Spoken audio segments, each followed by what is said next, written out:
Hola estudiantes de la Cátedra de Sistemas de Información en Salud. Yo soy el doctor José Ignacio Sánchez Garro, tutor, y voy a hablarles hoy sobre las generalidades del sistema geniturinario masculino.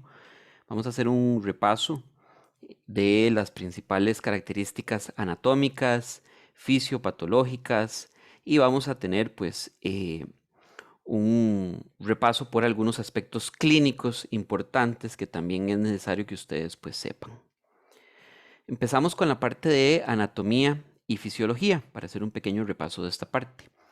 Es importante que tengamos claro que el tallo del pene está formado por 3 columnas de tejido vascular eréctil. ¿Qué quiere decir eso? Que vamos a tener un tejido que se va a llenar de sangre y eso es lo que permite la erección en el hombre.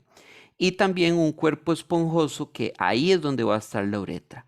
La uretra, como ustedes saben, es el tejido que se utiliza para o por el cual van a transportarse la orina como tal. También otra de las sustancias que va a recorrer este conducto es la esperma, que esta se va a generar gracias al aporte de sustancias que empiezan desde lo que es el testículo con la formación de los espermatozoides, pasando por esta uretra y recolectando más líquido, sustancias nutritivas que van a ayudarle a el sostén de estos espermatozoides y que vienen de la próstata como tal. También vamos a tener otra estructura que vamos a llamar prepucio, que este es un pliegue laxo con forma de capuchón. Literalmente lo que vamos a tener entonces es un pliegue de piel que va a estar recubriendo el glande, que el glande es lo que tal vez popularmente algunos conocen como la cabeza del pene. Esta estructura de un color lila, rosadito, que es el que, donde es uno de los puntos de mayor sensibilidad en los hombres. ¿Dónde no vamos a encontrar prepucio? Bueno, en los hombres circuncidados, que son los hombres que han tenido alguna intervención quirúrgica donde se les quita este pliegue de piel. ¿Cuál es la importancia de este prepucio? Bueno, que nosotros como médicos vamos a revisar muy bien la parte de la base del glande, porque ahí, al estar cubierto por el prepucio, pueden acumularse algunas secreciones o esmegma, que el esmegma es una sustancia pegajosa que se secreta normalmente en esta zona y que obviamente por higiene hay que limpiarlo muy bien. Otro, ¿verdad? Como lo habíamos mencionado, la uretra, otra de las estructuras que tenemos, que estaba en la línea media del tallo del pene, y aquí es donde vamos a transportar tanto la orina que viene de la vejiga como la esperma que viene desde los testículos y pasando por diferentes estructuras, como les explicaba anteriormente. También tenemos los testículos, que son unas glándulas. Es importante que ustedes recuerden que estos son glándulas, o sea que van a tener toda una estimulación de hormonas que vienen desde el cerebro y que una de sus funciones principales, aparte de producirnos eh, los espermatozoides, también es la parte de la testosterona como tal. Estos van a medir de 1,5 a 2 centímetros en los hombres antes de la pubertad, o sea, en los chiquitillos, en los adolescentes que están empezando, y luego de la adolescencia y la pubertad, cuando se dan todos estos cambios, vamos a tener una medida de entre 4 a 5 centímetros. Aquí tenemos una imagen de el sistema reproductor masculino, algunas estructuras de importancia. Entonces tenemos en la parte más posterior lo que es el recto y el sigmoides. Ya en esta parte tenemos por acá donde estoy señalando el esfínter anal, que es un esfínter bastante débil, la verdad. Lo que evita que tengamos algunos problemas con incontinencia fecal es este ángulo agudo que estamos viendo acá y que estoy señalando, pero el esfínter como tal es un esfínter bastante débil. Más hacia anterior vamos a tener la vejiga aquí con los uréteres que van a venir desde los riñones. Tiene una salida esta vejiga que va a pasar por el centro de la próstata y van a escuchar ustedes mucho dentro de ya su vida profesional como algunos pacientes vienen con problemas para orinar y es precisamente porque el engrandamiento de esta glándula prostática va a tapar o va a achicar el espacio que tiene la uretra para transportar la orina. Seguimos y seguimos y seguimos con la uretra que llega hasta el meato uretral. en la punta de lo que es la estructura del pene, en el glande, que es esa estructura que les decía ahora, que tiene otro nombre un poquito más popular, por el que la mayoría de la gente lo conoce. De aquí también va a sumarse, o en esta estructura se va a sumar los espermatozoides que son producidos aquí en esta glándula que les mencionaba llamada testículo. Algunas otras estructuras importantes, el epidídimo que tenemos por acá, que es como un sombrerito que va a tener el testículo como tal. Tenemos por acá el epidídimo, vamos a tener el cordón espermático, que es el que compone el epidídimo con todo lo que es el conducto deferente, y de aquí se va a transportar pues lo que es los espermatozoides hacia la uretra. Y por acá tenemos también el cuerpo cavernoso y el cuerpo esponjoso, y como les decía anteriormente, este cuerpo cavernoso es el que se va a llenar de sangre para poder hacer la erección, si hablamos del acto sexual como tal. Otra estructura que tal vez la pasamos muy por alto es el escroto o el saco escrotal, que es este que tenemos por aquí. Este saco escrotal, entonces, es el que va a contener al testículo como tal. O sea, el testículo no es ni se compone de ambas estructuras, sino que el testículo está dentro, que es algo que tal vez muchos tienen como concepto erróneo.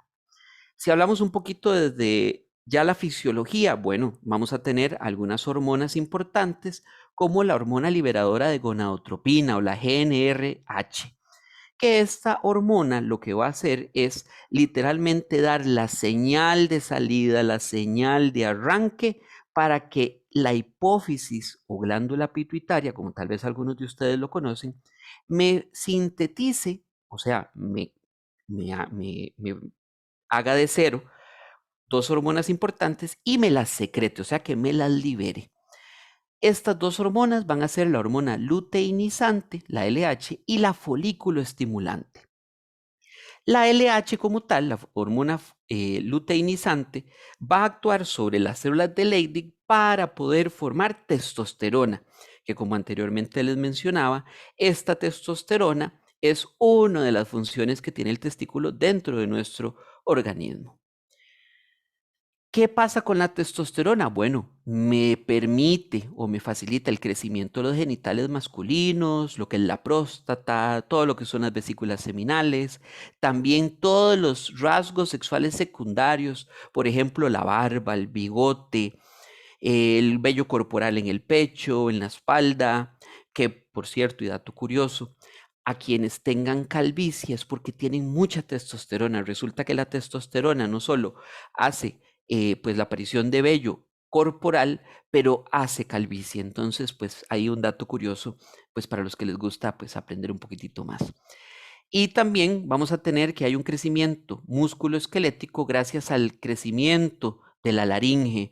Este crecimiento de la laringe hace que pasemos de aquella voz de adolescentes donde parecemos el gallo Claudio, donde sube y baja el tono de agudo a grave, y que la voz vaya tirando más hacia una voz más grave. La FSH, por su parte, lo que hace es regular la producción de los espermatozoides. O sea, la LH se encarga de producción de testosterona, mientras que la FSH nos va a ayudar con la producción de los espermatozoides, que como ustedes ya saben, pues contienen la mitad de todo el material genético que necesita o que se necesita en la fecundación para producir pues un embrión, un feto y eventualmente un bebé. También tenemos que hablar de la anatomía de la ingle, no nos podemos quedar solamente con la parte reproductiva, también pues hay que ver algunas otras estructuras que están anexas, y acá es importante que hablemos de las hernias. Entonces ustedes ya cuando estén en su práctica profesional van a tener pacientes que también van a llegar por, es que tengo una bolita, tengo una pelota, tengo algo que se me sale en la parte de las ingles cuando hago algún esfuerzo, después de haber hecho algo en el gimnasio, y van a llegar a consultar por esto. Todo esto es parte del sistema geniturinario del hombre. Vamos a tener algunos puntos de referencia básicos como la espina ilíaca anterosuperior, el tubérculo del pubis y el ligamento inguinal, que esto nos va a permitir entonces ver aquí la espina ilíaca anterosuperior, véanla en esta parte de aquí arriba, un ligamento inguinal que atraviesa la ingle, y llega a lo que llamamos el tubérculo púbico. Por acá, encima del ligamento inguinal, vamos a tener el anillo inguinal externo. También vamos a tener vasos que van a estar por debajo de este ligamento inguinal y también el sitio del conducto femoral que está en esta X marcada por acá. ¿Por qué es importante entonces saber estas tres referencias que están aquí en negrita? Bueno, porque resulta que nosotros vamos a tener que, al haber un aumento de la presión dentro del abdomen, ya sea por obesidad, la tos, el asma, por ejemplo, las mujeres que tienen muchos partos, pueden llegar con aumento de esta presión dentro del abdomen y eso como que empuja hacia abajo los órganos, haciendo que alguno de estos pues pueda salirse y se van a salir de la siguiente manera. En esta parte vamos a poder ver resumido todo lo que son las hernias. Vamos a tener la hernia inguinal indirecta, que es esta que tenemos por acá, la hernia directa, que es esta que tenemos por acá, y la hernia crural.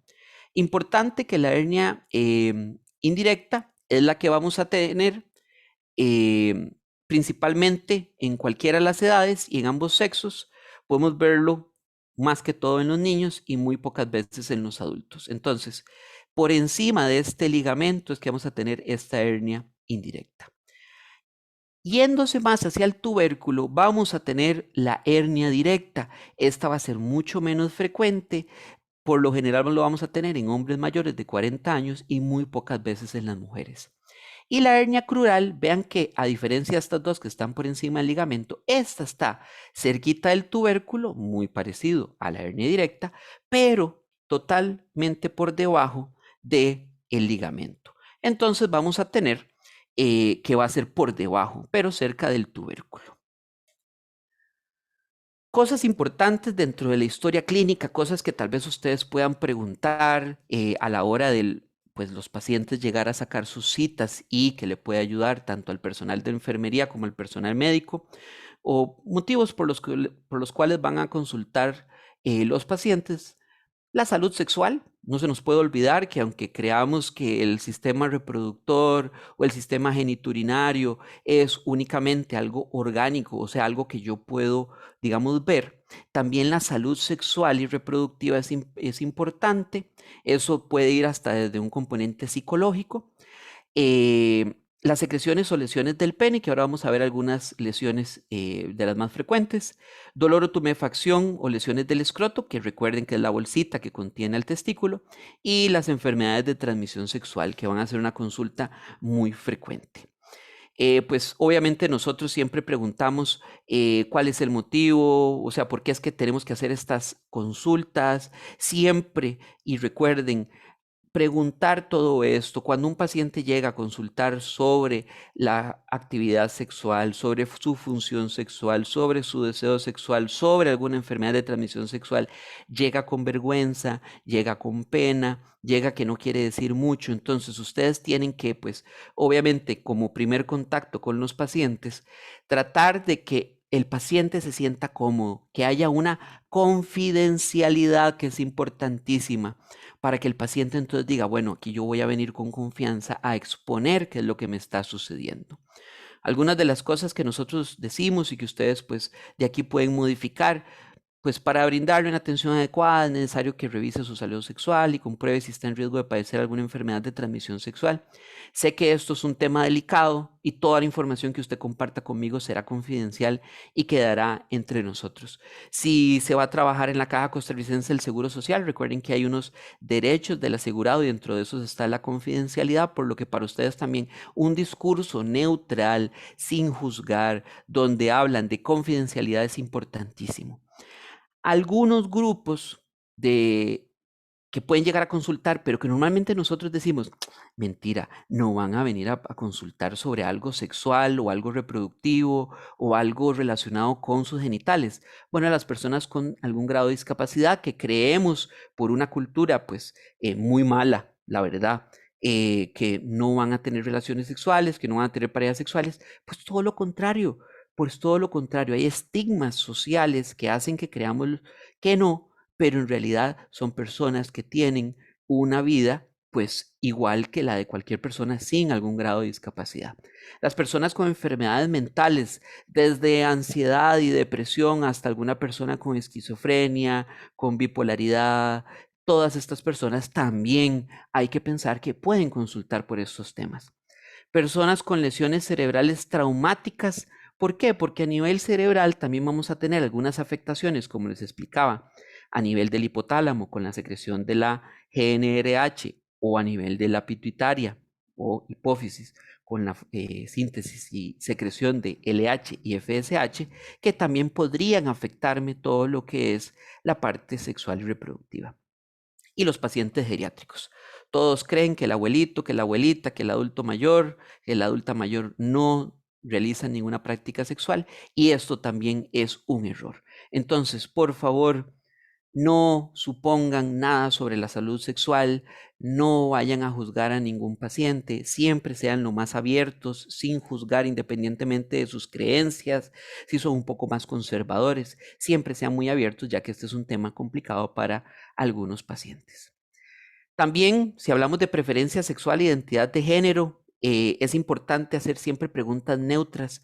Nunca lleguen a preguntar si su novio a una muchacha o su novia a un muchacho, ya que pues por las preferencias sexuales y la orientación sexual como tal, vamos a tener mujeres que gustan de mujeres, hombres que gustan de hombres y también pues todas las variedades que hay, por ejemplo, bisexuales que van a gustar de ambos sexos, pansexuales y demás. Entonces siempre tenemos que hacer preguntas neutras. En lugar de utilizar novio, novio, esposo, esposa, hablen de pareja, compañero sexual, donde entonces vamos a ser un poquito más inclusivos y para que estas personas no sientan ningún grado de discriminación y se sientan cómodas en nuestro ambiente de salud.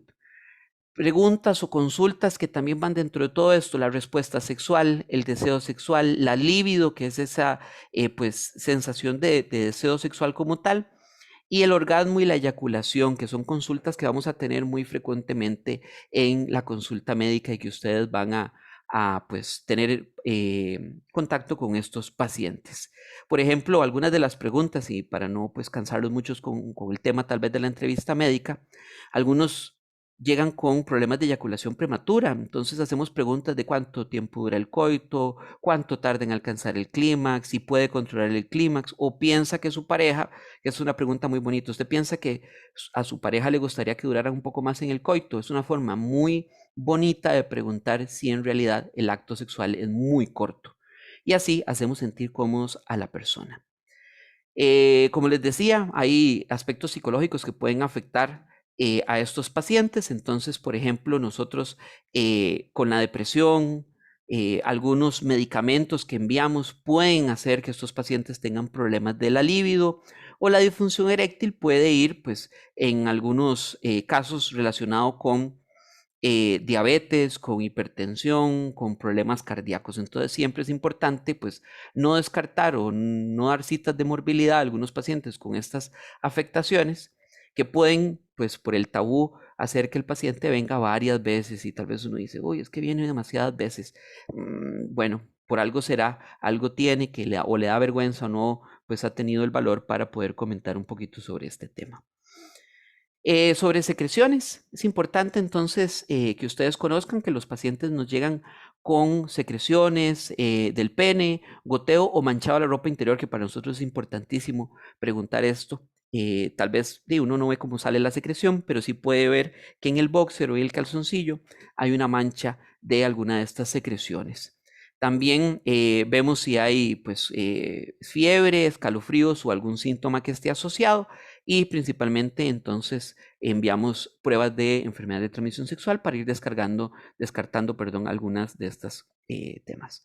Aquí vamos a ver algunas imágenes y les dejo pues esta pues ficha donde pueden ver alguna información importante sobre lo que son las verrugas genitales, que son todas estas lesiones que vamos a tener por acá. Nosotros a esto le llamamos pápulas o placas, que son estas lesiones en forma de coliflor que mucha gente le llama pues popularmente. No lo vamos a ver solamente en el hombre, sino que lo vamos a ver en la mujer y es principalmente causado por el virus del papiloma humano. De ahí la importancia también para ustedes que van a estar pues atendiendo a los pacientes, pues recordarle a las mamás la importancia de la vacunación contra el VPH, contra el virus del papiloma humano, para las chiquitillas, que tenemos toda una campaña de vacunación y está dentro del esquema de vacunación de nuestras chicas. Herpes simple genital, que vamos a verlo como unas lesiones que van a iniciar como unas vesículas, o sea, unas lesiones con líquido adentro y que luego se van a romper. ¿Cuál es el problema con el herpes simple genital? Que una vez que se rompe esta vesícula, ahí es donde el contacto de esto que se rompió con la mucosa de la mujer o del canal vaginal de la mujer es lo que va a hacer que la mujer se contagie. Esto es provocado por el virus del herpes simple 2, que es el que nos da el principal o la mayor cantidad de esta patología, que también vienen a consultar los pacientes. Sífilis primaria, que aquí vamos a tener entonces una pápula eritematosa, o sea, enrojecida, que se va a ir transformando en un chancro. Ahora, entonces es como una úlcera, para que lo entendamos mucho mejor. Es una úlcera que va a ser indolora. O sea, el paciente va a decir, es que me salió una úlcera en el pene, pero no me duele. Si no le duele, muy probablemente vaya a ser una sífilis primaria.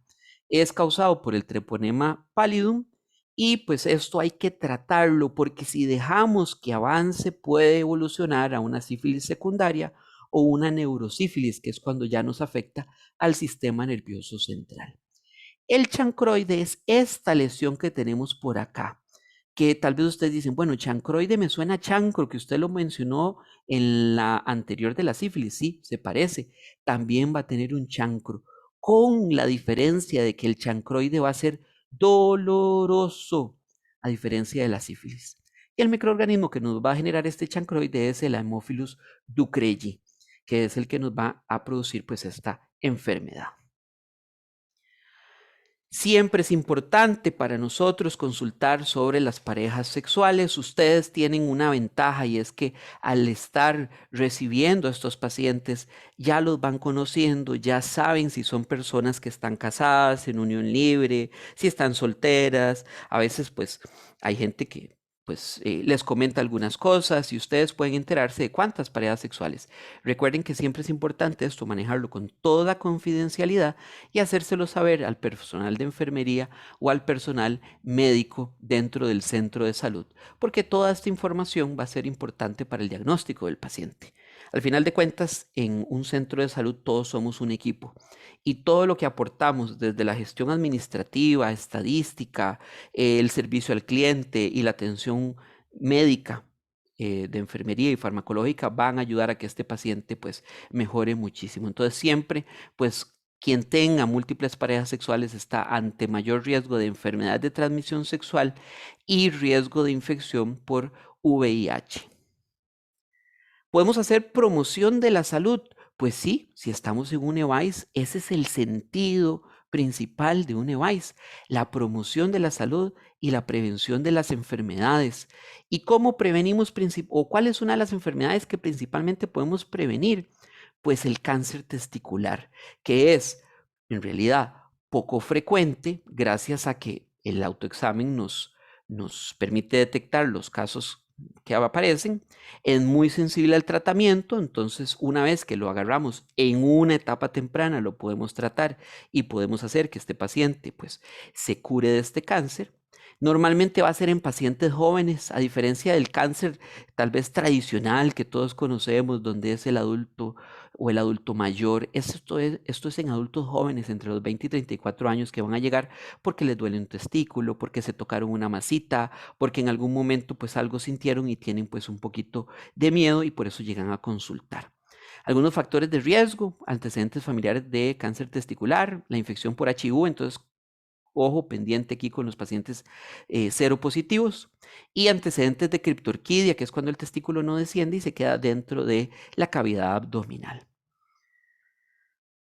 ¿Cómo vamos a hacer este autoexamen de testículo? Bueno, siempre de pie, frente al espejo. Vamos a hacerlo después de una ducha para que el saco escrotal descienda. Algo muy interesante del saco escrotal es que cuando hace frío va a contraerse y los testículos se van a acercar al abdomen. ¿Para qué? Para calentarse. Pero cuando hace mucho calor, entonces los testículos descienden. ¿Para qué? Para que tengan más ventilación. Entonces vamos a darnos una ducha con agua tibia, calientita, para que el sacro escrotal descienda y pueda uno maniobrar mucho mejor lo que son los testículos. Vamos a estabilizar el testículo con con la mano dominante. Vamos a colocar un dedo en el polo superior y otro dedo en el polo inferior. Y con la otra manito lo que vamos a hacer es literalmente como acariciar el testículo en busca de algunos bultos que nos puedan generar alguna afectación.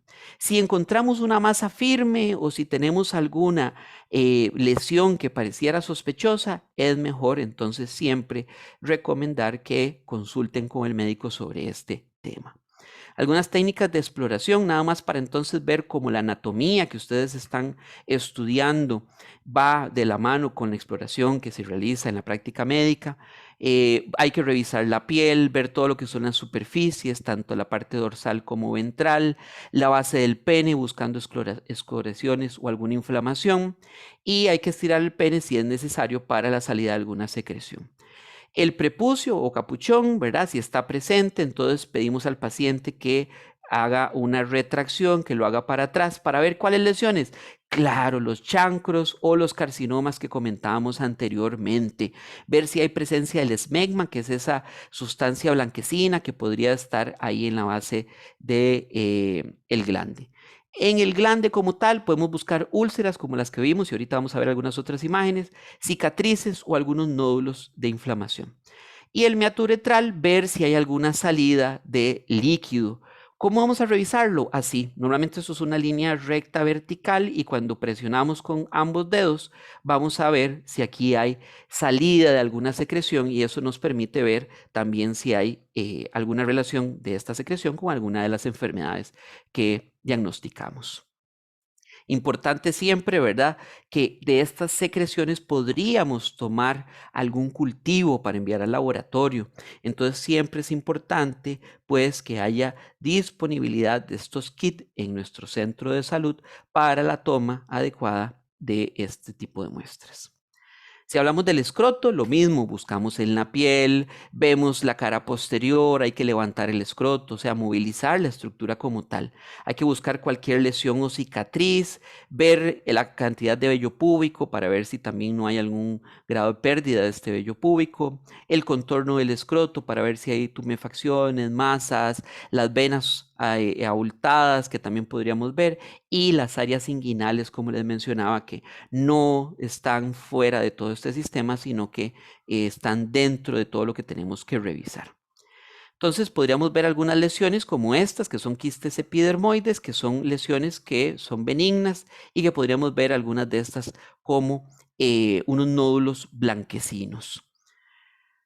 Para la palpación, ya habíamos hablado un poquito de esto, entonces vamos a continuar con estas imágenes, que es lo que tal vez más me interesa, que vean algunas imágenes y puedan identificarlas. Esto es parte de la palpación, siempre con guantes. Recuerden que el contacto con secreciones humanas pues puede ser perjudicial para nosotros, entonces siempre hay que protegernos con el uso de guantes y sin miedo. La revisión siempre se hace sin miedo, obviamente con toda la delicadeza del mundo, pero para poder detectar alguna alteración a nivel de saco escrotal, de los testículos o inclusive del canal inguinal como tal. Ya para finalizar, vamos a ver una serie de imágenes para que ustedes vayan viendo pues algunas de estas que pueden suceder en algunos de los pacientes. Habíamos hablado de que el canal uretral va en la línea media del cuerpo esponjoso, pero vieran que en la hipospadia es como si perdiera el rumbo, este conducto, y saliera no por el meato uretral, sino por la parte inferior. Entonces sí, la orina saldría por ahí y sí, la eyaculación saldría por acá. ¿Okay? Esto pues se lleva a cirugía y se resuelve cerrando y pues haciendo permeable la salida por acá. El edema escrotal como tal, edema es pues la acumulación de líquido en el tejido, entonces vamos a tener un saco del escroto que está hinchado, que si nosotros lo tocamos con un dedo deja como un huequito que luego se va rellenando hasta volver a su posición inicial. El testículo va a estar intacto, pero entonces va a estar hinchado la piel, claro, ese saco que está conteniendo al testículo como tal. La enfermedad de la Peyronie, que estas son unas placas duras que podemos tener por acá, estas son no dolorosas y el paciente lo que va a decir es que tiene erecciones dolorosas con una incurvación del pene. Entonces, el paciente va a tener problemas para sus relaciones sexuales debido a esta enfermedad que tenemos por acá. El hidrocele, vamos a hablar de agua. Entonces, es una masa llena de líquido que va a estar dentro del saco escrotal. Entonces, va a estar el saquito con el testículo, el epidídimo acá, y vamos a tener un saco lleno de líquido por acá. Nosotros lo que hacemos es ponemos un foquito y esto va a empezar a brillar muchísimo y así nosotros podemos hacer el diagnóstico. El carcinoma de pene, vean aquí donde les dije que entonces acá tenemos el prepucio, que es este capuchón, que puede cubrir por completo el glande, que el glande es este que está acá. En la base del glande, donde va a haber humedad, donde va a haber secreción, esmegma, donde puede haber inflamación y por ende cambios celulares que me generen esto que no queremos, una lesión cancerosa. Entonces siempre hay que revisar y tener en cuenta estas zonas de por acá. Una hernia escrotal, que ya habíamos hablado de hernias, es cuando algún órgano pues, abdominal puede pasar por este conducto hacia lo que es el saco escrotal. En este caso, aquí en la imagen se ve un poquito de intestino, que sí, es muy frecuente que podamos ver esto. ¿Cómo hacemos el diagnóstico? Lo vamos a hacer auscultando el testículo. Y así vamos a ver entonces, que se escuchan sonidos como los que escuchamos normalmente en la pancita. Otras de las lesiones o enfermedades que podemos tener, la criptorquidia que les mencionaba anteriormente, es cuando los testículos no descienden. Entonces, si se palpa, el saco escrotal va a estar total y completamente vacío, no va a haber testículo porque el testículo está en cavidad abdominal. Presencia de testículos pequeños, recuerden que vimos que van a medir entre 3.5 o 4 centímetros después de la adolescencia. Si ustedes ven o pues les refieren o les llega un paciente que tiene ya pues una edad avanzada y tiene testículos menores a esta medida, entonces estamos hablando de testículos pequeños y muchos de estos van a tener el síndrome de Klinefelter, que es una alteración genética de los cromosomas y que no solo hace esta alteración, sino otras más desde el punto de vista de reproducción y de crecimiento. La orquitis aguda, que es la itis, siempre va a ser inflamación, ahí para que lo tengan presente. Entonces, orc viene de huevo, viene pues también se le puede llamar así al ovario como tal, al testículo como tal, es una palabra pues que utilizamos como prefijo. Entonces, orquitis es la inflamación del testículo como tal, porque al final de cuentas esta es la forma en la que nosotros nos reproducimos, igual que las aves utilizan pues los huevos. Entonces, la orquitis aguda es la inflamación aguda del testículo como tal. Vean que dice que es muy difícil distinguirlo del epidídimo. Y sí, porque vamos a tener un testículo tan grande que nos va a dificultar la palpación del epidídimo. Tumor del testículo, para que vean cómo es que se va a ver si pudiéramos observar en un ultrasonido o si tuviéramos pues el testículo fuera del sacro escrotal, lo que se va a ver es una masa así. ¿Qué es lo ideal? Que el paciente llegue a consultar con una masa así y no con esto que está por acá, que es ya tardío, que es cuando ya ha pasado mucho tiempo y el paciente por miedo, por vergüenza, llega ya en un estadio avanzado que es más complicado pues tratar. Por eso es importante la confianza para que ellos no tengan esta vergüenza y se puedan tratar de la manera más temprana posible. También está el espermatocele y quiste del epididimo, que entonces espermatocele ya vimos que es una masa llena de líquido, pero que va a estar en el epididimo como tal. El varicocele, que es la inflamación de todas estas venas. ¿Cómo se va a palpar? Se va a palpar como si tuviéramos fideos, tallarines, ramen, cualquier fideo, ¿verdad? Que se va a ver tortuoso, o sea, que se va a ver como un gusanito así, todo hecho un colochito. Eso es el varicocele, que esto es importante pues también tratarlo de manera pronta. La epididimitis aguda, que es una inflamación del epidídimo, que es el sombrerito o la cabellera, por decirlo de alguna manera, que tiene el testículo. Y esto se da por dos motivos principales. La primera es enfermedades como la gonorrea, la clamidia, o infecciones por E. coli. Entonces, todas las personas que tienen sexo anal, por ejemplo, y que no utilizan preservativo, se pueden contagiar de E. coli, que lo que va a hacer es inflamar el epidídimo. Y la otra causa es traumatismos, un golpe, un bolazo, alguien que estaba haciendo tal vez de una construcción se cayó y cayó o se golpeó sus genitales, va a poder tener una epididimitis y esto hay que tratarlo. La torsión del cordón espermático, que esto es una emergencia, hay que llevarlo a sala porque puede perder el testículo el paciente. Entonces, siempre con un dolor así tan fuerte que va a llegar al paciente, es importante llevarlo pues de la manera más rápida hacia un centro hospitalario de tercer nivel para que puedan operarlo. Espero que haya sido de gran ayuda, de pues bastante orientación de no solo la anatomía, la fisiología, fisiopatología y clínica, sino algunos tips en general sobre la importancia de este tema del sistema genitourinario masculino.